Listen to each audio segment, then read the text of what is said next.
Motorcycle and history enthusiasts, welcome. Today, we are embarking on a journey to uncover a legendary two-wheeled marvel that completely redefined the world of motorcycling as we understand it today. So, fasten your seatbelts, well, actually, put on your helmets, and prepare yourselves for an epic adventure through the fascinating history of the Honda CB750. Let us travel back to its origins, a time when the world was a simpler place and motorcycles roared with an untamed spirit. Prepare yourselves, because this is not merely any ordinary story, dear friends.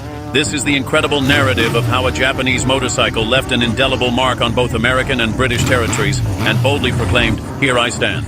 The year was 1969. Humanity had successfully landed on the moon, and the entire world was utterly captivated by machines. However, while everyone was gazing upwards at the vast sky, Honda was meticulously crafting something extraordinary on the ground, something monumental, something so impressive that it would make even astronauts consider exchanging their rockets for two wheels. It was none other than the remarkable Honda CB750. Honda had been renowned for its smaller motorcycles, the type you would use to go purchase bread or take the dog for a walk. However, Soichiro Honda, the visionary and innovative founder, had a big plan. He wasn't content with just being the king of small motorcycles. Not at all. He aspired to develop a motorcycle that not only competed with the powerful British and American motorcycles, but also surpassed them significantly. Thus, the audacious project commenced, destined to transform motorcycles for all time. Picture a team of dedicated Japanese engineers gathered in a room, analyzing charts, sipping sake, and deliberating on how to construct a motorcycle that would become the envy of the entire world. One of them enthusiastically suggested, "Hey, what if we design a motorcycle equipped with 4 inline cylinders, advanced disc brakes, and, make it appear so irresistibly attractive that people would want to take it out to dinner?" And so, with that spark of brilliance and a hint of madness, the journey commenced. Because naturally, in the 60s, being irresistibly attractive was just as crucial as being incredibly fast. That's exactly why Soichiro Honda was not just a man of big dreams, but also of exact numbers. He knew that to conquer the huge American market, he had to offer more than just a good-looking motorcycle. It had to be strong, super fast, very reliable, and most importantly, innovative. So he diligently set to work alongside his team of skilled engineers and meticulously designed a motorcycle that would fundamentally alter the rules of the game. A motorcycle that would not only achieve remarkable sales success, but would also redefine the very essence of what it meant to be a motorcycle. And thus, the year 1969 arrived, the year the world experienced a distinctly different roar. Honda launched the CB motorcycle, and the rest, as they say, is history. But it's not just any history, it's a story that truly deserves to be told with elegance and flair.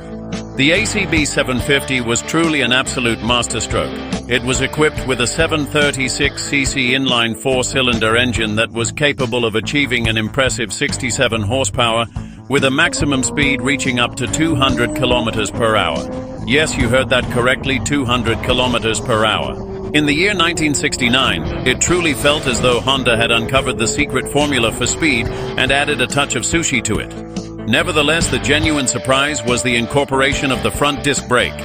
A disc brake on a production motorcycle in the year 1969? The European and American competitors were completely left speechless and astounded. It was as if Honda had introduced a futuristic laser weapon to a traditional sword fight, while the other brands were still relying on outdated drum brakes. Honda, let's conclude this with elegance and style. And indeed, they truly did. It was a revolutionary transformation in the entire industry, akin to transitioning from black and white to vibrant technicolor in an instant. The CB not only possessed power, but it also had a significant amount of presence. It was the ideal fusion of sportiness and sophistication. The talented engineers at Honda concentrated not only on speed and handling, but also on the auditory experience. They desired this motorcycle to possess a unique and distinctive roar, something that would capture attention at every single corner. And did they succeed? Because, come on, who doesn't want a bike that makes noise? Like it's going to devour the road and reach the end of the world? After the initial launch, Honda didn't rest on their laurels. They knew they had gold in their hands, so they began to refine and improve the CB. The initial version, referred to as the K model, was soon succeeded by the K to K series, each iteration featuring subtle enhancements and modifications. It was reminiscent of a television series, with every season surpassing the previous one, and enthusiasts eagerly anticipated the subsequent model. With each new version, it introduced updates in both style and performance. New color variations, distinct chrome enhancements, and advancements in the suspension system. Honda was evidently in a state of perpetual enhancement mode. It was as though they were declaring, "Indeed, the CB is remarkable, but we have the capability to make it even more exceptional." And so, with every subsequent version, they meticulously refined the intricate details, advanced the technology, and provided us with even more compelling reasons to fall in love with this extraordinary motorcycle. Honda genuinely understood they possessed a true gem and were unafraid to polish it to absolute perfection. The K2K models not only delivered superior performance but also offered enhanced aesthetics. More chrome, more shine, more color options. Because if there's one thing we learned from the 70s, it's that there's never too much shine. Subsequently, in the year 1975, Honda introduced the CBF Supersport, featuring a more aerodynamic fairing. This particular version, equipped with a 4-into-1 exhaust system, was designed for individuals seeking a heightened sense of adrenaline. After all, let's face it, who wouldn't want to resemble a race car driver while cruising down an open road? The new Supersport model was truly a beast, yet simultaneously a beauty. It was like the embodiment of everything the CB750 represented. Power, style, and a hint of rebellion. I mean, even the police officers desired one. And I don't blame them. With that 4-into-1 exhaust, the Supersport roared like a panther in heat. It was a machine made for speed, to feel the wind on your face, and to leave behind any other bike that dared to challenge it.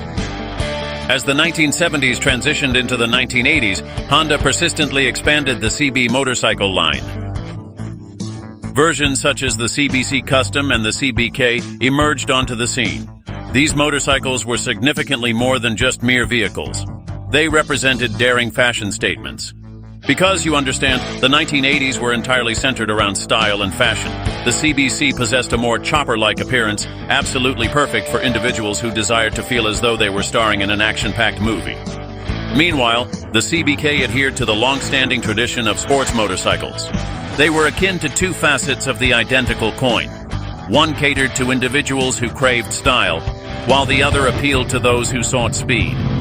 The CBC was absolutely ideal for those who wished to appear as though they had just emerged from an 80s rock music video. It was elongated, low-slung, and featured handlebars that seemed to declare, "Indeed, I'm the villain on the road."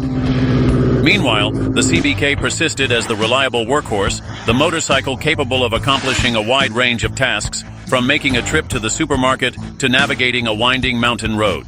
It was akin to the James Bond of motorcycles, perpetually prepared for any mission. However, even with this versatility, Honda did not remain idle. In the year 1982, they introduced the CBF and the CBK, both incorporating several noteworthy modifications. The CVF showcased a more athletic and dynamic design, emphasizing enhanced performance capabilities and greater speed. Honda recognized there was a demand for individuals who desired something more than just a motorcycle for leisurely cruising. They desired a motorcycle that could accelerate the heartbeat and leave a lasting rubber imprint on the asphalt. The VF was the ideal bike for those who cherished curves and embraced challenges. With enhanced suspension, more robust brakes, and a finely tuned engine to deliver increased power, this motorcycle was akin to a direct ticket to pure adrenaline. It was the ideal selection for individuals who desired to feel like a professional race car driver. Each and every time they twisted the throttle, the 4-into-1 exhaust system emitted a distinctive and unique sound, a powerful roar that seemed to declare, "Here I am." Please step aside, you damn bastard. They truly needed to clear the path, because this motorcycle was incredibly fast. It wasn't merely a machine, it was a declaration of intent. Subsequently, in the year 1982, the CBSC Nighthawk made its debut, a variant that was even more contemporary and audacious. It represented Honda's answer to the increasing popularity of cruiser motorcycles in the United States, featuring a more linear style.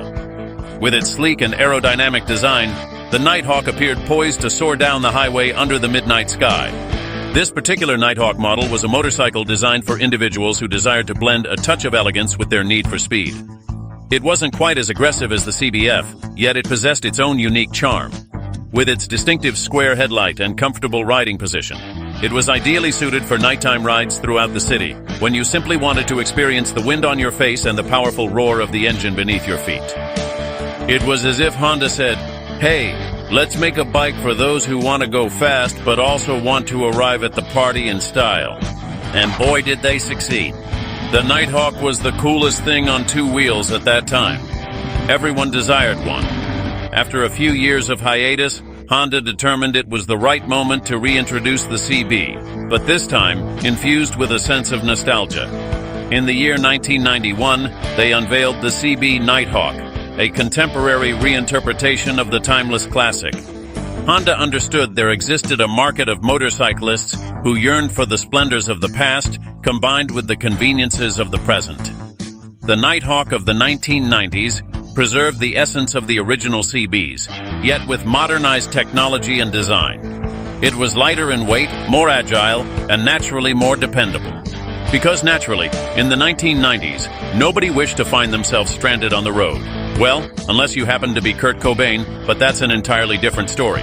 The newly introduced Nighthawk was akin to a vinyl record in the digital era, a respectful nod to the past with all the brilliance of the present. And speaking of brilliance, that metallic paint was truly something to admire. Each time the sun's rays hit it, it looked like a moving art piece. It was impossible not to fall in love with it. Nevertheless, as with all truly captivating narratives, the saga of the CB750 inevitably reached its conclusion. As the dawn of the new millennium drew near, Honda determined it was the appropriate moment to conclude the chapter on the CB in order to pave the way for an entirely new generation of sports motorcycles. The final model made its way off the production line in 2003, signifying the conclusion of a truly iconic era. The CB750 left behind an extraordinarily impressive legacy. It was a motorcycle that completely transformed the industry, fundamentally redefined expectations of what a motorcycle could truly be, and left a lasting, indelible mark on the hearts of millions of motorcyclists across the globe. Because at the end of the day, the CB750 was not merely a motorcycle, it was a legend, a symbol of ultimate freedom, and a testament to human ingenuity. So here we are, at the conclusion of our journey. We've journeyed through decades of history, tech advancements, and passion.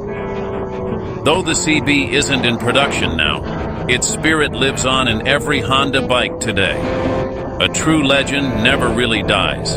It just transforms, roaring in the hearts and minds of those who knew it. So there you have it, friends. The full story of the Honda CB750, a bike that changed the world and left a lasting mark on motorcycling history. I sincerely hope you thoroughly enjoyed this truly incredible journey as much as I did. And remember, the next time you encounter a CV on the road or at a show, be sure to greet it with the utmost respect, because you are witnessing a genuine living legend. And don't forget to subscribe, like, and share this video if you desire us to continue narrating more epic motorcycle stories. Until next time, and may the wind always be at your back.